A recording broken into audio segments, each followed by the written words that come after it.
Assalamualaikum warahmatullahi wabarakatuh. Salam bahagia, salam sejahtera muslimin, muslimat yang dirahmati Allah sekalian. Terima kasih banyak kerana sudi bersama dengan kami di TV1 pada saat dan ketika ini untuk mengikuti program Bual Bicara Terbaik di TV1. Tidak lain dan tidak bukan adalah Forum Perdana Ehwal Islam pada malam Jumaat hari ini, 28 Mei 2015 Masihi. Edisi kali ini kami bersiaran secara langsung dari Dewan Tun Dr. Ismail PWTC Kuala Lumpur sempena dengan persidangan kebangsaan tahunan Angkasa ke-31. Mungkin penonton di rumah tertanya, Angkasa? Ya, Angkasa adalah singkatan bagi Angkatan Koperasi Kebangsaan Malaysia Berhad. Perasan tak? Mesti perasan kan, ramai kalau kaki tangan kerajaan umpamanya, kalau nak berurusan, nak buat pinjaman, nak membeli, nak menyewa sebagainya, mesti kena kenal Angkasa. Kalau tak kenal, tak tahulah Datuk kan. Okay. Forum Perdana Ehwal Islam pada malam ini lebih bermakna dengan kehadiran yang berhormat Datuk Seri Hassan Malik, Menteri Perdagangan, Koperasi dan Kepenggunaan. Terima kasih Datuk Seri kerana sudi melapangkan masa untuk bersama-sama siaran langsung Forum Perdana Ehwal Islam pada malam ini. Forum yang dibawakan oleh JAKIM dan RTM. Dianjurkan oleh Angkatan Koperasi Kebangsaan Malaysia Berhad Angkasa. Dan mungkin penonton tertanya-tanya, apa pula tajuk yang nak dibincangkan pada malam ini? Tajuk yang kita pilih, berat sama dipikul. Itu biasa kita dengar pepatah ataupun peribahasa yang sering digunakan oleh masyarakat Melayu. Dan untuk membincang dan mengupaskan tentang berat sama dipikul ini, kita telah membawa dua orang tokoh Forum Perdana Ehwal Islam. Elok saya perkenalkan yang lebih handsome daripada kami di atas ini, iaitulah yang berbahagia Datuk Noh bin Gadut. Datuk Noh bin Gadut kita kenal sebagai penasihat Majlis Agama Islam Johor. Apa pula peranan Datuk dalam Angkasa tu? Pengurusi Hizbah. Hizbah. Skim Infak lil Waqaf. Masya Allah. Datuk di mana-mana ada peranan Datuk Pasal kita perlu menyumbang untuk kebaikan, bukan untuk meruntuhkan yang dah sedia ada. Tahniah Datuk. Di ujung sana anak muda, iaitulah Imam Muda Ashraf bin Rizwan. Tidak asing juga dalam dunia dakwah. Terima kasih Ustaz. Apa yang Ustaz tahu tentang Angkasa? Faham-faham je lah. Menyinari hidup anda. Biasalah kan, kita ni taklah kaya mana. Jadi bila nampak nak memerlukan pertolongan tu, nampaklah di lautan, nampaklah di langit sana ada angkasa. Baik, begitulah dua panelis kita yang akan membincangkan tajuk berat sama dipikul. Sudah pasti kita akan memberi kupasan dan tumpuan terhadap koperasi dan bagaimana peranan koperasi dalam membangunkan ekonomi ummah dan seterusnya negara. Kerana kita akan mencapai status negara maju pada tahun 2020 nanti, sudah pasti Angkasa akan berlayar bersama-sama dengan hasrat dan kepimpinan negara untuk sama-sama berlabuh di Pelabuhan 2020 bersama dengan seluruh agensi-agensi kewangan yang lain ada dalam negara kita. Baik, sebagai mukadimahnya Datuk Noh, mungkin kita nak kupas secara umumnya tentang tajuk berat sama dipikul ini. Merupakan satu istilah yang sering kita gunakan untuk menunjukkan pentingnya kita saling tolong, menolong, bantu, membantu. Secara umumnya Datuk, kenapa Islam sangat mementingkan konsep ta'awanu 'alal birri wat taqwa, Datuk? Silakan. Terima kasih Ustaz Zakaria. Muslimin dan muslimat, sidang penonton yang dirahmati Allah sekalian. Pertama, kita kena menghayati sesungguhnya kalimah ta'awun ini, kerjasama ini adalah satu benda yang dituntut oleh iman dan akidah Ahlussunnah wal Jamaah. Yang kedua juga dituntut oleh syariat Islam itu sendiri. Dan juga akhlak mulia, akhlak Rasulullah sallallahu alaihi wasallam. Kalau kita tengok makna ta'awun ni, tolong-menolong, iaitu hidup secara tolong-menolong. Bantu-membantu, bekerja sama, berjamaah, menguatkan dari satu dengan lain. memayung di antara satu dengan lain, dan istilah sekarang berkooperasi dan berjamaah. Lagi ramai bilangannya, lagi besar dia punya ganjaran dunia dan ganjaran akhirat. Umpama semayang berjamaah di Masjid Aqsa 500 kali ganda. Madinah 1000 kali ganda. Makkah 100,000 kali ganda. Lagi ramai lagi. Kerana akhirnya adalah menang-menang. Tak ada yang kalah dalam berta'awun ini. Itu Allah mengingatkan banyak dalam ayat Quran. Di antaranya surah Al-Ma'idah. Wa ta'awanal birri wa taqwa. Al-ayat. Naklah kamu bertolong-tolong dalam kebajikan dan takwa. Menjadi kewajipan. Lawannya, kalau tolong dengan maksiat dan dosa pemusuhan, ini adalah dosa dan haram hukum. Ibadah. Yeah. Dan Nabi telah mengingatkan kita dalam sabdanya yang diriwayatkan oleh Abu Dawud dan Nasa'i, yang bermaksud naklah kamu berjamaah, bersatu bersama, kerana serigala itu akan menelan, akan membaham kambing-kambing ternakan yang duduk jauh daripada kumpulannya. Juga kita kena ingat juga ini adalah tuntutan maqasid syariah yang alhamdulillah kita sebutkan selalu. Tuntutan agama, nyawa, harta, akal dan minda, juga tuntutan keturunan. Masya Allah. Sebab apabila bersatu dalam ekonomi, maka tentulah dia akan membasmikan 3 musuh Islam, iaitu kejahilan dan buta huruf, kemiskinan dan penderitaan hidup, dan penyakit. Maknanya dengan kita kerja ta'awun ini, maka manfaatnya bukan hanya individu, manfaat kepada negara, kepada bangsa dan kepada masyarakat, dan bukan hanya untuk hanya umat Islam dan bukan Islam. Sebab itu, maka kalau takdirnya kalimat sifat mulia ini, akhlak mulia ini, budi mulia ini bertahta di hati semua manusia, maka insya-Allah tak timbul perkara-perkara yang negatif dalam kehidupan kita. InsyaAllah tidak ada hasad dengki, tidak ada fitnah memfitnah, tidak ada mengumpat-mengumpat. Semuanya menjadi baldatun tayyibatun wa rabbun ghafur. Negara makmur, dalam masa yang sama Allah memberi keampunan kepada semua hamba-hambanya. Dan kita lihat bahawa manfaat amat banyak. Sebab kalau dengan cara kesatuan ini, berkooperasi ini, bahawa gunung yang tinggi boleh kita runtuhkan. Masya Allah. Laut yang dalam boleh kita timbus. Perkara yang sukar boleh jadi mudah. Yang berat menjadi ringan. Masya Allah. Sebab itu, kalau inilah dapat dilaksanakan dalam konteks kita nak menghadap 2020, tidak dia mesti. InsyaAllah Allah akan turunkan berkat kebaikan kepada kita semua. Amin ya rabbal alamin. Terima kasih.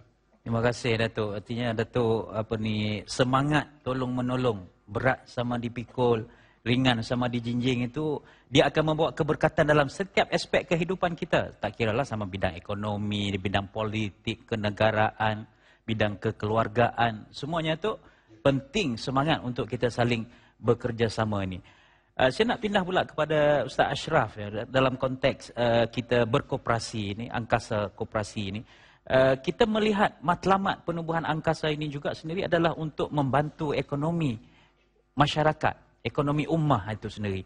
Dan kita lihat bagaimana sistem ekonomi yang diasaskan oleh Rasulullah sallallahu alaihi wasallam. Kita balik sedikit kepada sejarah awal Islam, bagaimana Rasulullah menerapkan semangat tolong menolong itu di kalangan para sahabat penduduk di Mekah itu, sehingga kan orang Islam yang berdagang, yang berhijrah ke Madinah itu sendiri dapat membangunkan satu sistem ekonomi. Bagaimana Ustaz melihat situasi ketika itu? Baik, Assalamualaikum warahmatullahi wabarakatuh. Alhamdulillah, terima kasih saya ucapkan kepada Ustaz Zakaria dan juga panel yang bergandingan pada malam ini, Datuk Noh Gadot. orang lama, guru yang kami daripada muda-muda dulu, kecil-kecil bersekolah lagi duk tengok Datuk. Dan dihormati Datuk Seri, Menteri dan juga VVIP yang ada pada malam ini. Hadirin dan hadirat muslimin dan muslimat yang dirahmati Allah sekalian. Alhamdulillah, mula-mula Ustaz Zakaria tanya tentang angkasa itu apa. Biasanya orang tak nampak benda lain yang saya sebut tadi, iaitu pinjam. Orang nampak tak ada benda lain, pinjam. Sedangkan kita tak faham, adakah kita ini lebih suka untuk memberi ataupun untuk meminjam. Kalau kita tengok pada ayat Al-Quran, ayat Quran disuruh mengambil harta itu daripada orang-orang yang kaya, kemudian diberikan kepada fakir miskin. Dan tidak ada satu ayat yang menyuruh untuk ambil zakat ataupun pusat urus zakat. Orang pergi ambil duit dekat ambil zakat. Tidak. Dia ada satu konsep ambillah zakat, aqimus salah wa ita'iz zakah, bagi zakat. Tapi minta zakat tidak ada. Menunjukkan bahawa bukan tak boleh minta zakat, tapi Islam jenis nak ajar umat memberi, bukan mengambil, bukan menunggu dan bukan hanya meminjam. Jadi pada hari ini bukanlah nak menafikan kata pinjam tu tak bagus. Pinjamlah kalau boleh pinjam dan untuk kebaikan ummah. Dan kita bincang topik ini pada malam ini tuan-tuan. Sebab kita sekarang ini menghadapi satu krisis di mana apabila kita bincang soal harta, soal kekayaan, kita rasa macam kaya itu tak baik. Drama Melayu kalau tunjuk orang kaya jahat. Betul tak? Drama Melayu kalau yang baik itu nampak susah lah, itulah yang tu yang baik. Tapi yang kaya semuanya jahat, nampak sombong. Sayang kalau kita tak gambarkan kaya yang saleh. Imam Malik rahimahullah, ketika dia meninggalkan harta 2.600 lebih dinar. Yang kalau kita kalkulate dengan sekarang punya duit, hampir 1.5 million. Ini Imam Malik rahimahullah, mazhabnya subur sampai sekarang. Zubair Al-Awwam, bila mana dia meninggal dunia, orang ingatkan Zubair Al-Awwam ini orang yang tak ada duit, dia tinggalkan hutang. Anak dia pula tengok, hutang ayah banyak. Tapi bila dia nak bayar hutang ayah dia, rupa-rupanya ayahnya meninggalkan harta yang lebih banyak daripada hutang. Menunjukkan sahabat seorang yang kaya. Krisis yang berlaku ialah apabila orang kaya, dia tidak mahu menjadi saleh. Dan orang saleh tidak mahu menjadi kaya. Orang yang mana dia ada kemampuan, dia tidak mahu menyumbangkan pada jalan agama.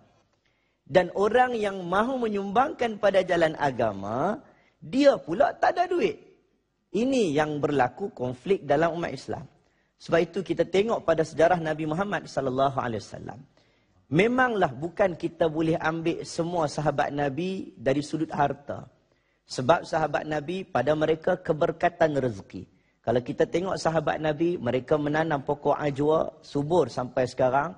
Keberkatan sahabat Nabi. Tentang tengok ini berkah. Berkah ini berbeza dengan banyak. Banyak ini sesuatu yang subjektif. Berkah ini sesuatu yang mampu diukur. Orang dapat 2 juta, ada setengah orang tak cukup. Ada orang dia dapat sesuatu yang sedikit tapi rasa cukup. Sebab itu banyak dan juga qanaah cukup. Ini berbeza. Sebab itu kalau kita nak ambil sahabat Nabi, boleh. Tapi kita tengok juga apa yang diutamakan oleh sahabat Nabi, iaitu keberkatan. Jadi kalau kita tengok sejarah ini, menggambarkan bahawa Nabi Muhammad SAW, dia sendiri ajar sahabat Nabi untuk bekerjasama, untuk menjadikan ummah yang kuat dari sudut ekonomi dan ummah yang subur dari sudut pendapatan. Allahu a'lam. Untuk persengan pertama Ustaz. Terima kasih pada Ustaz Ashraf. Saya pegang Ustaz Ashraf tu, kita nak bentukkan ummah masyarakat yang ni masyarakat jutawan yang budiman. Macam Datuk Noh lah. Betul tak? Kan? Itu yang kita nak bincangkan. Bagaimana semangat ta'awun, semangat saling tolong menolong, bantu membantu ini Iaitulah orang yang mempunyai kemampuan menolong yang kurang berkemampuan. Orang yang mempunyai kepakaran, membantu orang yang kurang berkepakaran. Mungkin Allah Subhanahu Wa Taala menciptakan kita ini saling lengkap melengkapi. Maka sebab itulah kita perlukan kepada konsep dan semangat ta'awanu 'alal birri wat taqwa wala ta'awanu 'alal ismi wal udwan. Kita saling tolong-menolong atas perkara baik dan ketakwaan, dan jangan kita saling menolong untuk melakukan kerosakan di atas muka bumi ini. Cuma persoalannya macam mana kita nak memupuk dan mewujudkan semangat ta'awun ini dalam masyarakat kita dalam konteks ekonomi ini. Panel akan memberi kupasan selepas kita berhenti rehat seketika. Jangan ke mana-mana, kembali selepas ini. Kalau kita nak wujudkan semangat kerjasama, prinsip asasnya adalah perlu ada semangat ukhuwah. Artinya ada semangat saya, ada semangat persaudaraan, ada semangat kasih, ada semangat sayang kepada Datuk. Barulah boleh wujud semangat ta'awun. Kalau kita nak bercakap, nak bercanang tentang konsep ta'awun, tolong-menolong, tidak ada semangat ukhuwah itu tidak ada, maka susah kita nak mewujudkan semangat ta'awun. Dan ukhuwah ini perlu diwujud berasaskan prinsip pertamanya adalah ta'aruf. Kita kena saling kenal mengenali. Saya kenal Datuk, Datuk kenal saya, Datuk kenal Imam Muda Ashraf, Imam Muda Ashraf kenal Datuk. Jadi mungkin boleh Datuk kupas dan ulas sikit tentang semangat ta'awun, khususnya ta'aruf ini dalam konteks koperasi ini, Datuk. Terima kasih Syekh Zakaria. Kalau kita melihat istilah koperasi ini, Allah mengingatkan bahawa gabungan daripada kepakaran yang berbagai, pengalaman yang berbagai, ilmu yang berbagai melalui ta'aruf, perkenalan dan persahabatan ini, kalau dapat diadunkan dengan sebaik-baiknya, dengan akhirnya dengan keikhlasan kepada Allah SWT, dia akan memajukan segala-galanya. Saya buat satu misal, Syekh Zakaria. Satu orang tabi'un, dia menceritakan, dia ni orang korporat dan saleh. Tanya. Masya Allah. Maka, Masya Allah, orang yang ahli ibadah, tapi kaya, ahli korporat. Dia meninggalkan 2 anak lelaki. Dia beritahu kepada anak lelakinya, bahawa nanti kalau ayah dah meninggal, teruskan saleh dan korporat itu. 2 dalam 1. Itulah akan menjamin kebahagiaan dunia dan akhirat. Tapi dengan syarat, bila kamu nanti ayah dah tak ada, jadi kamu 2 wasiat ayah. Pertama, bahawa kerja kamu menjaga jangan kena matahari. Yang kedua, jangan kutip hutang. Luar biasa wasiatnya. Rupanya cerita koperasi dulu Datuk Patah dah ada. Masya Allah. Datuk Seri dah ada dulu. Kemudian bila dia dah meninggal, maka berbeza. Yang adiknya nampak menjunam. Yang abangnya naik. Masya Allah. Maka bondanya campur tangan. Sebab tu orang ketiga boleh campur tangan kalau nak menyelesaikan masalah. Jangan nak membangkitkan masalah. Itu dia. Maka bondanya jumpa kepada anak yang kecil tu. Kenapa kamu macam ni? Dia kata, wahai bonda, saya ni mengikut wasiat ayah. Iaitu jangan berniaga, jangan kena matahari dan jangan pungut hutang. Macam mana awak? Dia kata, aku kalau kena pergi lambat, tapi pakai payung, takut kena matahari. Yang kedua, ayah kata jangan pungut hutang. Aku tak pungut hutang, habis gitu saja. Kemudian pergi abang yang kaya. Subhanallah. Macam mana kamu berjaya, wahai anakku, wahai puteraku? Dia kata, saya ikut wasiat bapa. Heran bondanya, kenapa pula adik tak berjaya? Tengok, adunan daripada pengalaman tadi. Maka dia kata, ayah kata apa? Jangan kena matahari. Jadi macam mana kamu? Saya pergi berniaga, selepas subuh balik, malam matahari tak kena. Masya Allah. Luar biasa, Syekh. Ya. Yang kedua, tak betul sebab saya punya pelasapah tak beri orang hutang tunai. bayar GST sekali. Subhanallah, adunan berbagai. Ini amat penting. Kalau ini berlaku, Masya Allah. Sebab koperasi ini artinya kerja bersama secara kumpulan, secara berjemaah dengan matlamat yang satu, objektif yang satu, visi misi yang satu, akhirnya kepentingan yang sama melalui kesatuan hati. Ini penting. Melalui kesatuan pemikiran dan minda, melalui kesatuan objektif, matlamat dan kesatuan tindakan. Ini amat penting. Adunan ini amat penting. Masya Allah. Sebab pemikiran dua lebih baik daripada seorang. 10 lebih baik daripada 9. Maka ta'awun yang macam ini akan diteruskan. Saya penuh yakin dan percaya tidak ada mustahil dalam untuk kejayaan kita. Wallahu a'lam bishawab. Ada satu istilah selain daripada ta'aruf itu, iaitulah istilah takaful. Iainilah saling menanggung.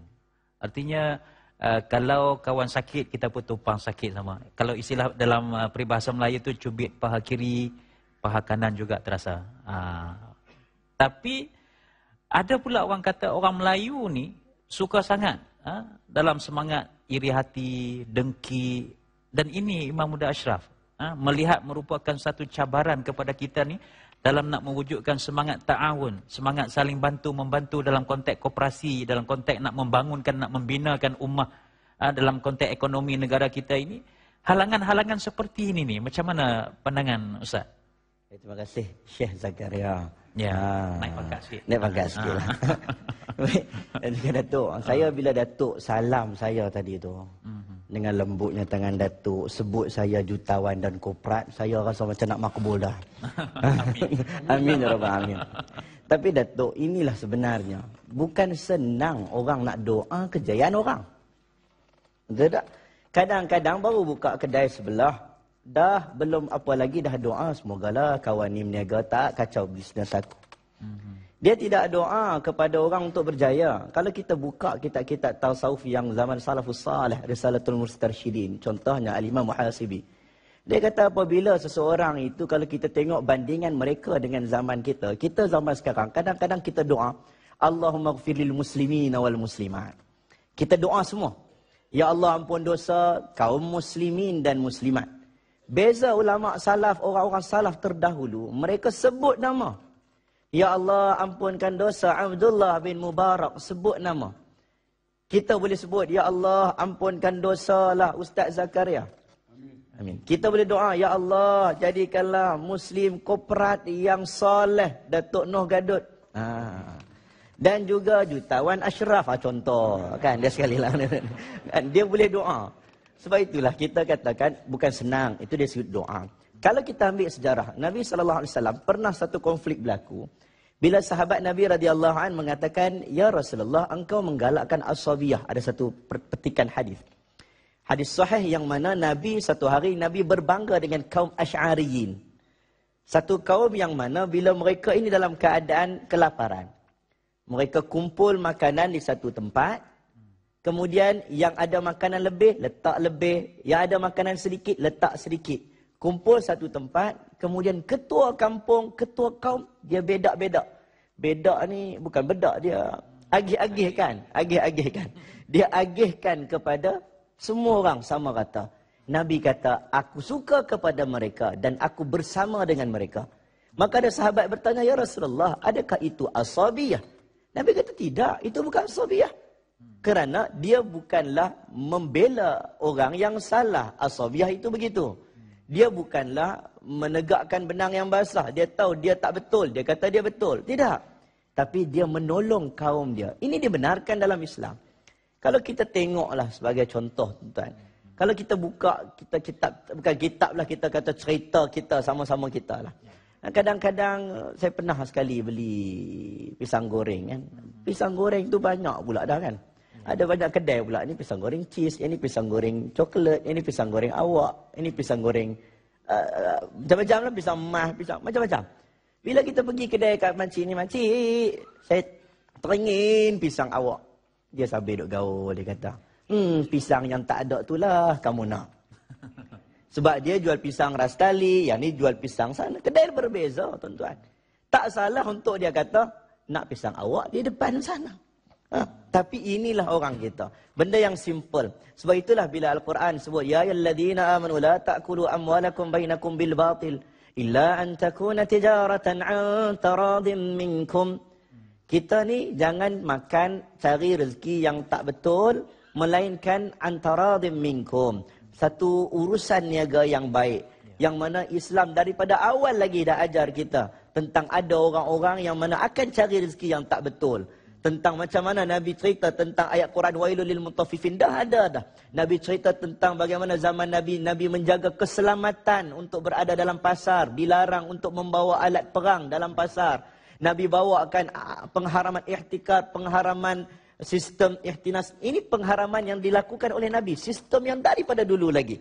Yang mana kalau kita tengok, kalaulah kita ambil semula roh tersebut, sampai waktu sekarang kita guna, insya-Allah sangat baik. Satu yang saya nak petik, kenapa Umayyah bin Khalaf? Okay. Umayyah bin Khalaf ni tuan-tuan, dia musuh Islam. Dia tidak suka kepada Nabi Muhammad. Musuh sama grade dengan Abu Jahal ni. Sama grade ni. Dia sama gangster lah. Dia lah yang letak batu atas badan Bilal bin Rabah. Yang bebaskan Bilal ialah Abu Bakar. Saya nampak menarik sebab Abu Bakar seorang korporat. Umayyah jutawan. Macam mana dia boleh bebaskan? Melainkan seorang korporat juga yang membebaskan. Satu yang menarik, bila Abu Bakar nak berhijrah ke Habasyah, Umayyah menghalang penghijrahan Abu Bakar. Umayyah kata, jangan duk pilah, jangan duk berhijrah lah, duduklah kat sini elok-elok. Sebab apa? Sebab Umayyah tahu Abu Bakar ni dia pandai berniaga. Tuan-tuan, orang bukan Islam tak bagi orang Islam berhijrah kalau dia boleh memberi keuntungan kepada dia. Kenapa kita tidak boleh? Kenapa kita sama kita masih lagi ada dengki sesama kita? Sedangkan orang bukan Islam, selagi mana kalau aku boleh buat projek bina masjid, aku akan bina ratusan masjid di Malaysia. Kalau itu menguntungkan poket aku. Ini orang bukan Islam. Kenapa orang Islam masih lagi berfikiran di bawah? Wallahualam. Kita berterima kasih banyak dengan penumbuhan gabungan koperasi, angkasa dan sebagainya. Tujuannya adalah untuk kita menyebarkan pengetahuan, nak berkongsi sumber, modal, kepakaran, pengetahuan dan sebagainya. Inilah matlamat yang kita harapkan daripada wujudnya angkasa seperti ini. Kerana ia sebenarnya kita telah memanjangkan tradisi sunnah yang diajarkan oleh Nabi SAW. Maka tidak salah kalau kita nak merakamkan syabas dan tahniah kepada pimpinan-pimpinan angkasa dan juga yang saya difahamkan Datuk ada 8 juta ahli. Kalau saya difahamkan betul Datuk ya. Dan ini merupakan suatu pencapaian yang menakjubkan untuk kalau kita dapat melihat ekonomi umat Islam ini, kalau kita dapat disatukan dalam jumlah yang semakin meningkat saban tahun dan saban masa. Dan seperti yang saya sebutkan sebentar tadi, kita akan mendengar pandangan ataupun persoalan daripada hadirin anggota ahli-ahli koperasi ataupun angkasa yang datang pada malam ini untuk mengikuti persidangan kebangsaan tahunan kali ke-31 ini.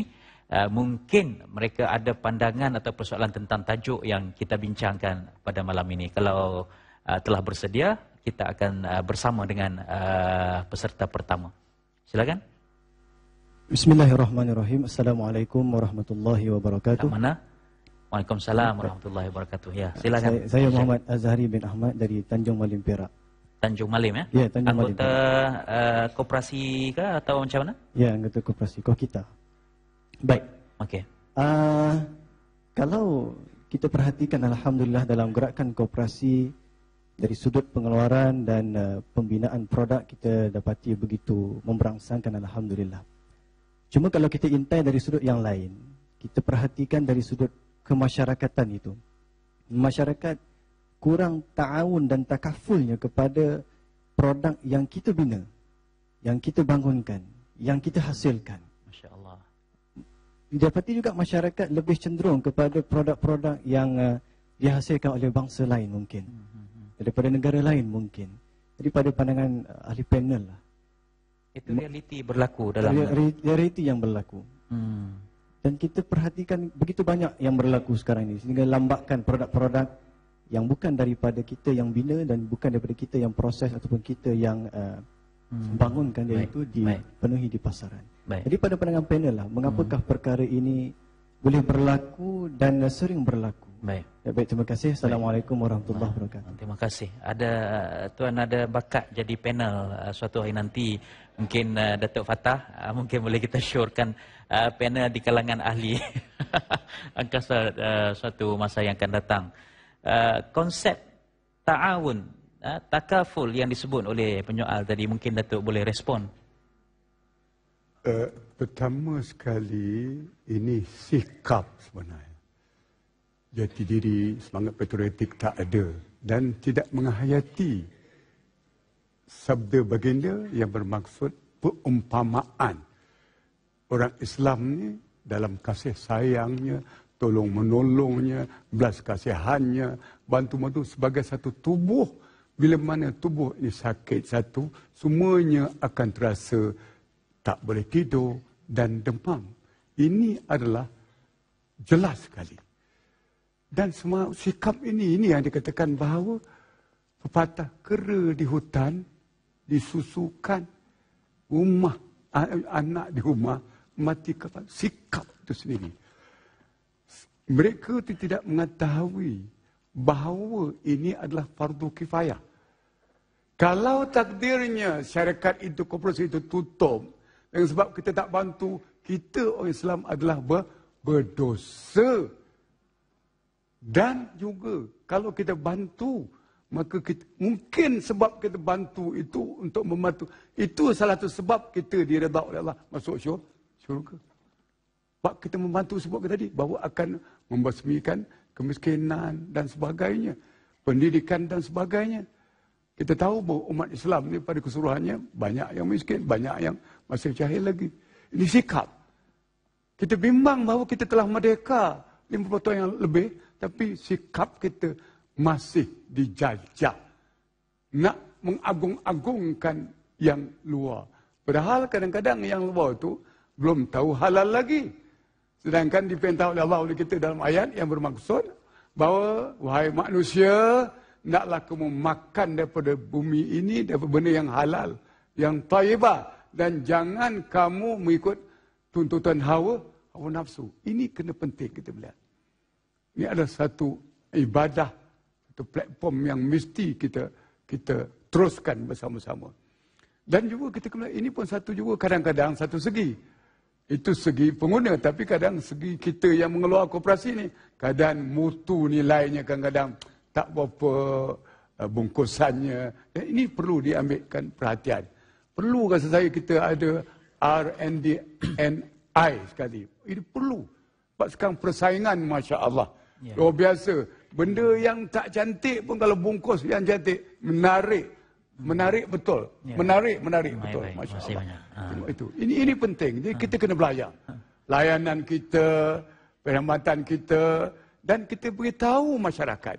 Kalau dia ambil barang luar yang tidak halal, bahawa Nabi ingatkan yang bermaksud, daging yang tumbuh daripada makanan yang tidak halal itu, neraka tempatnya. Mungkin kita beli yang luar itu, tidak ada halal jakim, itu menyebabkan kita masuk neraka. Wal'iyazubillah. Maka ini penerangan kita kena beritahu. Kena maklumkan kerana bahawa kita membantu koperasi kita ini ada hubungan syurga dan neraka. Kalau betul, insya-Allah syurga. Kalau tidak, mungkin neraka. Wal'iyazubillah. Terima kasih banyak.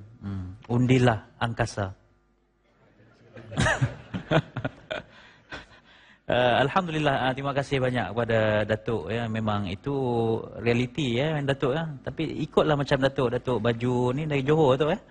Ni produk tempatan. Jati diri. Ini Sampin tak tahulah kan?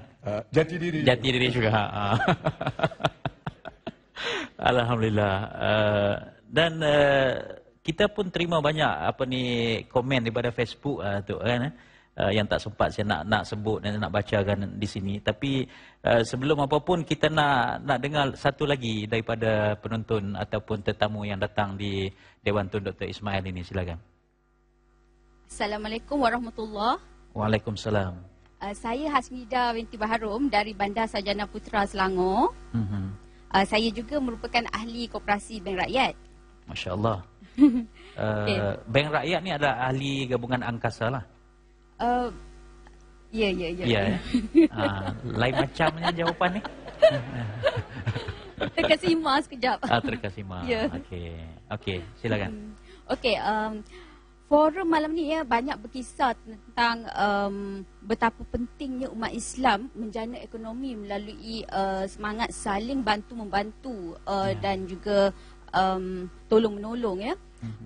Bolehkah ahli panel huraikan betapa pentingnya ekonomi umat Islam itu dibangunkan dan apa pula kesannya jika umat Islam mundur dalam ekonomi? Ya. Baik. Terima kasih. Terima kasih banyak pada Puan Hasnida dia. Ya. Okey, insya-Allah kita dengar tidak lain dan tidak bukan dan Datuk Noh dah kena giliran Imam Muda Ashraf. Silakan. Baik, terima kasih. Saya nak bagi satu perumpamaan. Contohlah kita ambil air ni lah. Air ni dia dah letak dalam gelas. Kalau ada botol tu lagi cantik. Okey, kalaulah air ini air mineral water. Ayak ke air? Air campurlah dua-dua lah. Dia koperasi. Dia gabungan. Syirkah. Ayak lah. No? Apabila ayak ni saya bagi contoh. Ayak ini diambil daripada seorang penggali kubur. Daripada orang yang duduk di negara Amerika Syarikat. Daripada kubur yang berada di California. Dia letak dalam botol, letak made in USA, dia export sampai ke Malaysia, dia tu dekat kampung Ustaz Zakaria. Satu lagi air datang, air pula dah ayak. Ayak datang daripada pakar-pakar, profesor-profesor bahagian air yang sangat berkemahiran. Lalu buat kajian, jumpa penemuan tempat air yang sangat baik yang terdapat di Kedah. Contoh. Di Kedah lah, ayak Kedah. KL tak ada. Ayak kat Kedah. Jumpa-jumpa letak kat situ made in Kok Diang. Contoh.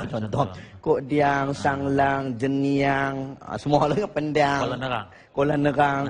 Dia letak. Made in Kok Diang, letak. Made in USA dan made in Kok Diang.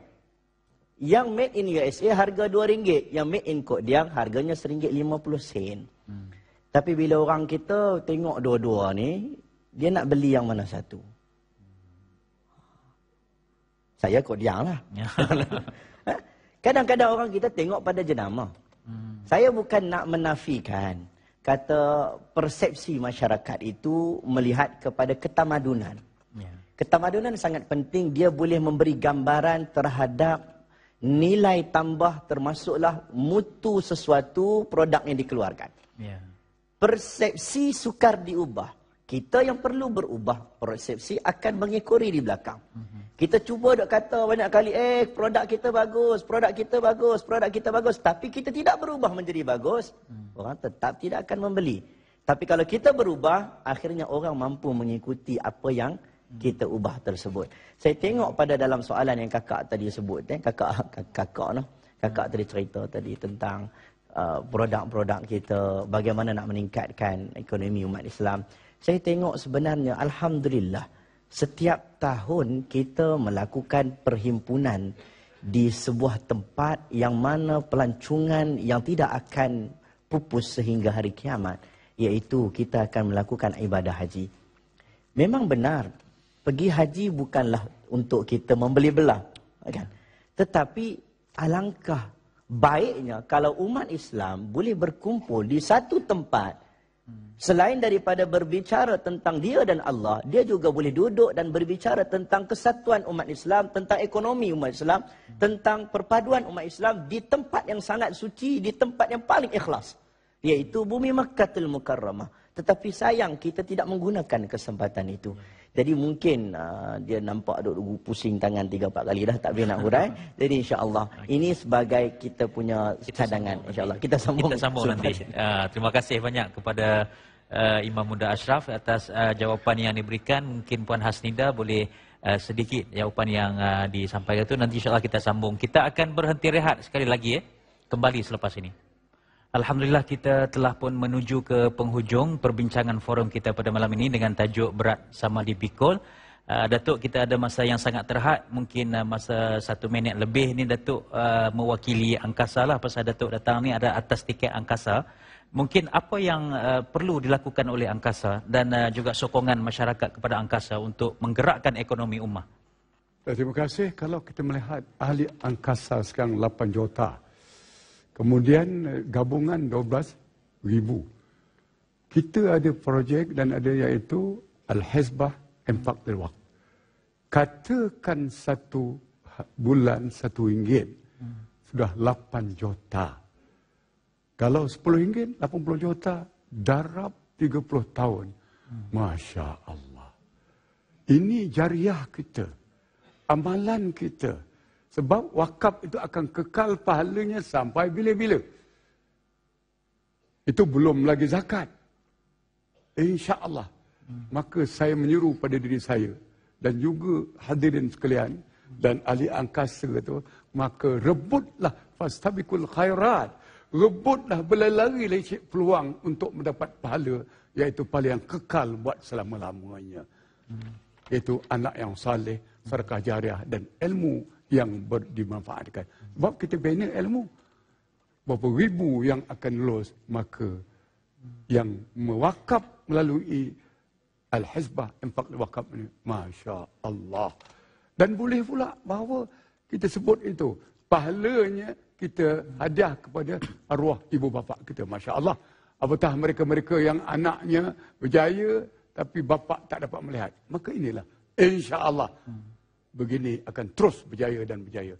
Amin, ya Rabbal Alamin. Baik, terima kasih kepada Datuk. Imam Muda Ashraf, kalau dari Sik, lalu ikut Kok Diang, lalu Bukit Kayu Hitam, mungkinkah produk kita boleh sampai ke Thailand? Oh, InsyaAllah. Selagi mana kalau kita mengamalkan, kita kena berfikir jauh, bukan setakat di sempadan, tetapi sampai ke negara yang lebih jauh. Sebab itulah Umar Al-Khattab digelar oleh sarjana orang Barat, mengatakan Umar Al-Khattab is more greater than Alexander the Great. Sebab Alexander the Great ini hanya menawan Barat, tetapi Umar timur dan Barat. Kenapa difikirkan sehingga dia menawan sampai negara Uzbekistan? Kalau kita tengok, punya jauh jajahan Umar Al-Khattab. Tidak ada lain dan tidak bukan. Kalau kita boleh sebut Umar ini mementingkan keduniaan, boleh. Tetapi kita kena faham, hidup ini bukan main-main. Sebab itu saya sebut hidup ini bukan main-main. Ini satu tazkirah ringkas Sultan Murad kepada anaknya, iaitu Sultan Muhammad Al-Fatih. Sultan Muhammad Al-Fatih membuka kota Konstantinopel ketika usia 21 hingga 22 tahun. Dilantik jadi Sultan umur 19 tahun. Hanya dengan tazkirah ringkas daripada seorang ayah, Sultan Murad, beritahu kepada anak, wahai anakku, hidup ini bukan main-main.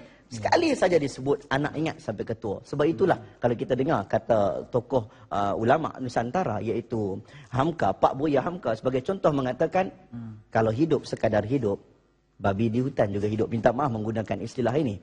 Kalau hidup sekadar hidup, agak sinis. Babi di hutan juga hidup.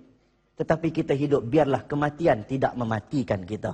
Biarlah kita meninggal, nanti orang akan ingat nama kita. Bila mana dalam satu hadis menyebut, barang siapa yang memenuhi keperluan sahabatnya, keperluan orang lain, Allah akan penuhi keperluan dia di hari akhirat kelak. InsyaAllah, kalau kita bagi makan orang sedap-sedap di dunia, Allah akan bagi makan sedap-sedap kita dalam syurga Allah. Allahu a'lam bishawab. Ya, betul. Terima kasih banyak pada Ustaz Imam Muda Ashraf. In tansurullah yansurkum wa yusabbit aqdamakum. Sekiranya kamu membantu Allah, nescaya Allah akan membantu kamu dan akan mengukuhkan istiqamah dalam pendirian kamu. Terima kasih kepada penulis Datuk Noh Gaduk dan juga Ustaz Imam Muda Ashraf Rizwan. Terima kasih kepada Yang Berhormat Menteri Datuk Seri Hassan Malik, Menteri KPDNKK, dan juga Datuk Haji Abdul Fattah, Presiden Angkasa, serta seluruh barisan kepimpinan Angkasa dan juga muslimin dan muslimat yang sudi menjayakan forum kita pada malam ini. Sehingga kita berjumpa lagi lain waktu lain ketika. Wabillahi taufiq wal hidayah. Assalamualaikum warahmatullahi wabarakatuh.